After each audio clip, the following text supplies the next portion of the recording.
My name is Dave Messina. I'm the president and CEO of FPV Freedom Coalition. We formed the FPVFC about 2 years ago, and we've been working with the FAA.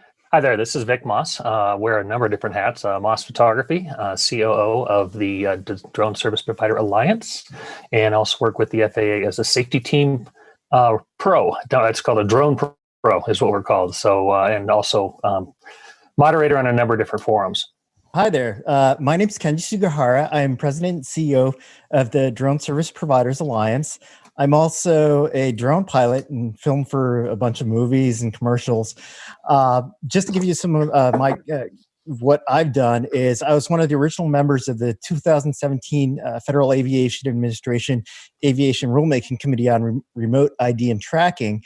And I've been heavily involved in the industry side, currently working with the ASTM to help develop or actually finalize the remote ID standards that you see referenced in the new rule. In late 2019, the RC flight community and the FPV community faced, no joke, an existential threat. The FAA had released a Notice of Proposed Rulemaking, NPRM, about remote ID. And if you want to know all the reasons why remote ID threatened the very existence of FPV as we know it, you can watch my video that I made when it first happened. I'll put a link in the video description. Suffice it to say, there was some bad stuff in there. It would have made it illegal to build your own drone and fly it, more or less. The FPV community freaked out. We wrote letters, we submitted comments, we even went to Washington, D.C. and marched and did a protest. And now, the FAA has released the draft version of the actual rule. So, did all our efforts have any effect at all? Is FPV still under threat? And if you bought like thousands and thousands of dollars of FPV gear, is it all about to be illegal? I'm Joshua Bardwell, and you're going to learn something today.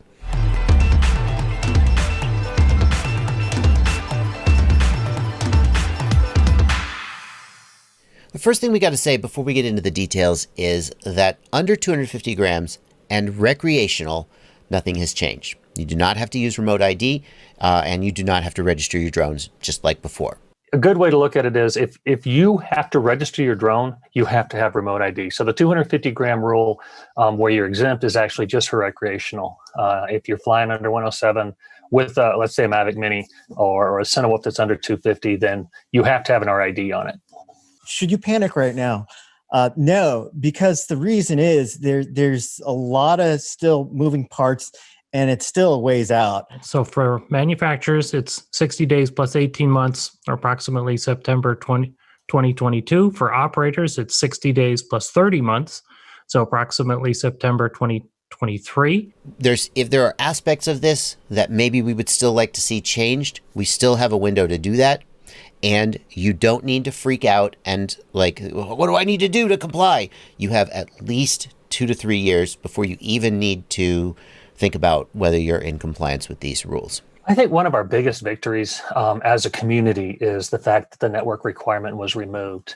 And basically what that meant was you were going to have to be, when realistically available, or I don't remember exactly the wording on the NPRM, but when it was readily available, you were supposed to be connected to the internet at all times when you're flying. And that was a huge issue. I mean, that was a big stink. And at least from the community side, and it's gone, it's died, it's dead, not happening. So that is a huge victory. And it's also an argument against the folks that say the big businesses are behind this, because the big businesses wanted that. It was a huge battle between the cellular companies and just a few of us on that committee going back and forth. The cellular companies were saying, we got to do all network because they thought, hey, this is a good way to make money from cellular plans and such. But with the rule coming out, it's gone. It's poof. And the other cool thing too is with the network requirement, there was, I feared at least, that DHS wanted a dashboard of the sky of every single drone in the sky, even that eight-year-old kid down the street flying a little drone in his yard. That was going to be realistic with the network. That's gone. The good news is that the network requirement has been removed, and there are two types of remote ID in this new rule. One of them is standard remote ID, and you should think of standard remote ID as the type of remote ID that a manufacturer like DJI will build into their drones. Standard remote ID is built into the drone, and it's there when you buy it, and it just sort of does its thing. Now, that's all well and good if you buy drones and they have remote ID built in, but what if you build your own drones? This was a big deal because the FAA's proposed rule a year ago did not provide any way to retrofit an existing aircraft, nor did it provide any way for a home manufacturer to build an aircraft that was compliant with remote ID. And the good news is that this seems to be one of the places where the FAA paid the most attention and mostly gave us exactly what we were mostly sort of asking for. We can add a remote module to a drone that we have, and we can use that in both recreational 88409 as well as Part 107. And so that's a plus that we did not anticipate, and we're pretty happy about that. It's a retrofit device. It's a separate device that's going to have a GPS built in, and it's going to have a little Wi-Fi or Bluetooth module in it, and that's going to send out your remote ID information. The people who, in my opinion, who will be manufacturing the broadcast module, some of the first folks are very likely to be people who are designing and manufacturing a similar product for military drones. And so it's a simple switch to create the same thing. There are a couple capabilities that are very, very close, notably Crossfire from TBS. And so we would imagine that a company who has the ability to create printed circuit boards, to create firmware and software, to be able to test it and to document everything that they're doing, as well as submit to FAA audits and field testing, prototyping, things of that nature. So you have to have a fair amount of cost invested and expenses invested before you're able to sell the first unit. And that usually weeds out the very small companies. Do I need to buy a module for every single one of my drones? No, you don't. Fortunately, the way it's done is with the modules, at least, you get one module and you can move it between your drones. The power on self-test for the broadcast module and the integrated of RID are different. And so with the integrated or standard remote ID, it has the ability to interact with the command and control. So if the power on for the remote ID doesn't work, the device can say, you're not going to take off. On the broadcast module, there is no interaction between the remote ID and command and control circuits. So it's incumbent on you, the operator, to say, okay, oops, my RID is not working. I shouldn't take off, but it will not electronically prevent you from taking off. What about aircraft that can't or don't want to do remote ID? These can be flown at what are called FRIAs, F-R-I-A. It's a FAA Recognized Identification Area, or FRIA. And FRIAs were in the original NPRM, but part of the problem was that it was very restrictive who could apply to get an area designated as a FRIA. There was a limited window where you could apply for FRIAs, and then once that window closed, you could no longer ever again in history, in the future, make more FRIAs. So FRIAs were originally intended to kind of expire out of existence. Originally, it was a 2-year renewal, and now it's a 4-year renewal. Originally, it was just CBOs who could do that. And now there's CBOs in educational institutions. I reached out and asked for a definition of educational institutions because I had somebody here reach out and ask me. Haven't gotten it back yet, but it does include trade schools in the wording. So trade schools is an all-encompassing term. So that might be kind of nice if somebody is a drone school or in this case, it's a shop here that also does drone training here in Denver, and they wanted to know. So it's going to be a defined geographical area. There will be a process by which you do apply. And it's going to be a very, very straightforward process. That's something that we were told during our meeting with the FAA before rollout.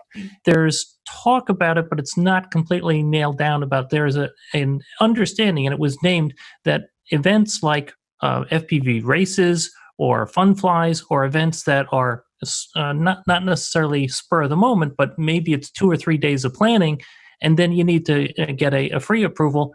It may not be a FRIA, but the FAA understands they have to do something to respond quickly, because the notion of a FRIA is they'd like it to be permanent in the sense that you're expected to provide information about the land and where it is, and authentication that, yeah, you really have the authority to be there as a group. And so, but net, a fantastic job from the FAA. We're very appreciative. So that is how the situation stands as of today. And remember that this is all a draft rule. There was the proposed rule, which then we made comments, and now that we see that they've made changes. But this draft rule is still not final, and there's still opportunity to change it. In addition, there's 2 or 3 years before this really starts to go into effect. So that is still a window during which we could try to make some efforts to change it. And what kind of things might we like to see change? What are some of the concerns that people have with the rule? One of the concerns is that if the aircraft is broadcasting the location of the takeoff position, that could create a security risk for a pilot. Remember that the intent is that a person with a smartphone and an app on the smartphone will be able to read this broadcast information. And that's not just law enforcement. Law enforcement had a big deal about making sure costs are low. And that's why everybody has cell phones. They wanted to make sure that they didn't have to have any specialized equipment to receive these messages. So that's why the 2 options that are mentioned in there are Wi-Fi and Bluetooth, because they're really common and they're really easy to receive. And they also wanted to get sort of Joe Q public to be able to have access. Say, for example, some jerk is flying around 2 feet off the ground in the middle of your yard. You'd want to figure out, or get a license plate of who's bugging you. And that will include the takeoff location of the drone. Some people are rightfully concerned about their safety if someone was easily able to track that back to them. The main issue with the command station location, the main reason it's actually in there and made it from NPRM into the final rule, is that the federal alphabet agencies like DHS and FBI, and those folks want law enforcement to be able to find the location of the person flying the drone, or at the very least where it took off from, which remote ID category they fall under.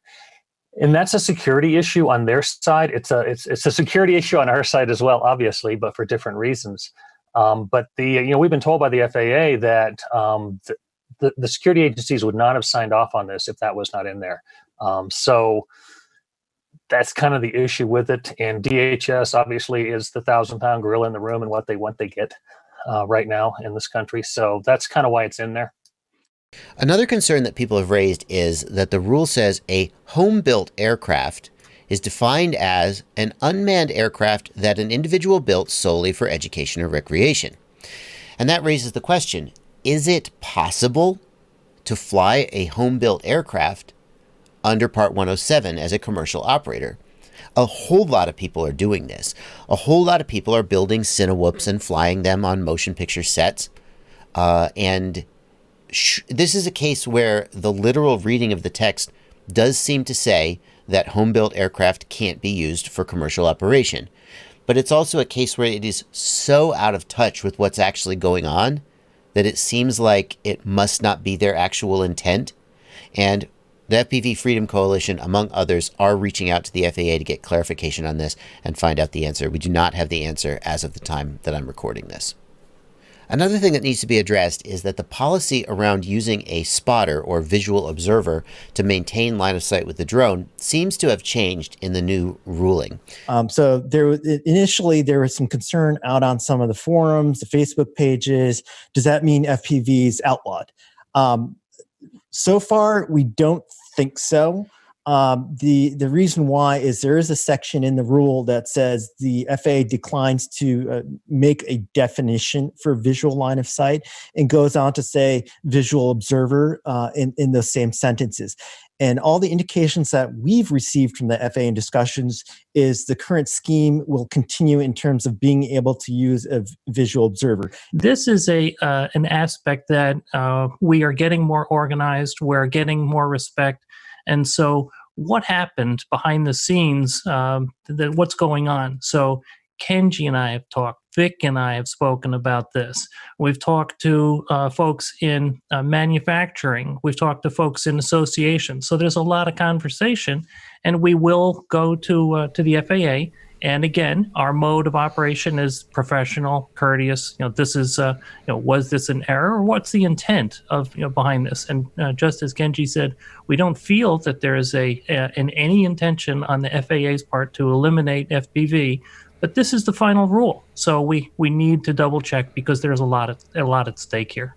Another question that people are definitely going to ask is, what about the Race Day Quads lawsuit? Race Day Quads is going to sue the FAA about this. And given that so many of the issues that we might have objected to in the lawsuit now seem to have been changed, is there still grounds to go forward with the lawsuit? Tyler Brennan made a statement about that. The full response is here in the Race Day Quads Facebook group, and I will put a link to this post in the video description below if you want to check it out. But the short version is that they do still feel that there are probably things to sue over and try to get improvements, and they do plan to go ahead with the lawsuit.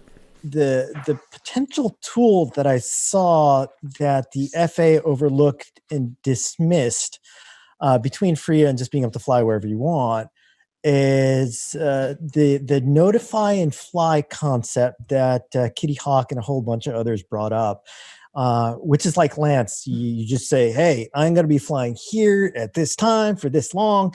And the FAA took that as sort of airspace access issue, saying, oh, if you do that, nobody else fly. No, the idea was that you just go online and just let people know, or a system know, that you're going to be here at this time, this location. And personally, I thought that would have been perfect, because that lets public safety know, if they need to know, that this is where you are and this is what you're doing. You're just hanging out and doing your own thing. So I think the FAA did miss the boat on that piece, and I hope they come back and explore that again as an addition to sort of the FRIAs. The notify and fly that Kitty Hawk brought out and was described in the final rule, unfortunately, was not accepted. And as FPVFC, we suggested something similar to that in combination with shielded operations, a capability that's active in New Zealand, which is, this is the geographic area I'm going to fly. I'm going to fly here right now. And of course, I'm going to have a top or AGL max of 400 feet. So here I'm going to fly, done. I can notify you. And that's something that we submitted in one of the Drone Advisory Committee recommendations back last summer, and it's not been responded to. But this is an area that we think we hope that we can gain some response and some traction with the FAA on this topic. While we're talking about things that the FAA didn't do that they should have done, and that kind of proves that we're not FAA fanboys, but we do work with them. So they are working together with us. But they did discuss about having cities as the possibility of applying for FRIAs. And I honestly, really, truly think they missed the boat on that as well. I think a great way to close out this video is to ask the question, what does FPV look like in the next 2 to 3 years and forward as remote ID comes into effect? And I'm really happy to say that the picture is a lot rosier than it looked a year ago. A year ago, I thought that anybody who wanted to keep flying RC aircraft and FPV would either be sub 250 gram or flying illegally, or flying at a FRIA, which would slowly disappear over time. And I really questioned whether FPV and RC stores could continue to operate in the United States as freely as they did. All of those concerns seem to be gone today. If you want to fly under 250 grams, the new rules more than allow that. You have almost no restrictions as long as you're flying recreationally. If you want to fly with a remote ID module on your home-built drones, you can do that. You can retrofit your existing aircraft. You can swap the module between your aircraft. And yes, you can buy aircraft from manufacturers that have remote ID built in. And yes, you also can just decide to ignore these rules and fly without compliance. And I'm not advocating for that. I'm just acknowledging that that is going to be way more possible for those of you who choose to do it than it would have been under the old rules. And if you're like, nah, I'm just screw the man, I'm going to do whatever I want. That's fine as long as you can still get gear. And I really thought that the old rules might even have threatened our ability to get gear and build this stuff, even if we wanted to break the rules, which I don't, because the FAA is watching, and that's what I have to say, right? Okay, so the picture is pretty good. There are room for improvement, but the FAA has demonstrated that they are willing to listen and make reasonable accommodations. Frankly, I heard that even Google is mad about this rule. Google wanted the network requirement because Google and Amazon and everybody, but Google specifically spoke up. They don't want their drones broadcasting their location where anybody with a cell phone can find out where the nearest Google drone is and hijack it or whatever. They wanted the network requirement so they could report their location information privately over the cell network, and they're annoyed. So for anybody who said, oh, we have no chance, the commercial drone is going to get it whatever they want, military and DHS are going to get whatever they want, and hobbyists are out in the cold, I definitely also felt that way, and I'm happy to say it doesn't seem to have played out that way. I hope that trend continues into the future. Thanks so much to Kenji, Vic, and Dave Messina for coming and contributing. We actually talked for 2 hours, and it's an enormous amount of time. Thank them for coming. And also, I want to give a personal thanks to the FPV Freedom Coalition. The FAA documents mentioned the letters from the FPV Freedom Coalition. They made a form letter. You were supposed to personalize it, but people just sent it in as a form letter. And the FAA specifically mentioned some of the points in that letter and mentioned the FPV Freedom Coalition by name in talking about why they made some of the changes that they did. And this is a personal issue for me because when the FPV Freedom Coalition was formed, it was formed in Chad Kapper was one of the founders. He, of course, is affiliated with Rotor Riot, which some of the people watching this don't have good feelings about Rotor Riot and don't think that Rotor Riot is good for the hobby. I'm not here to argue with you about that. Obviously, I don't feel that way.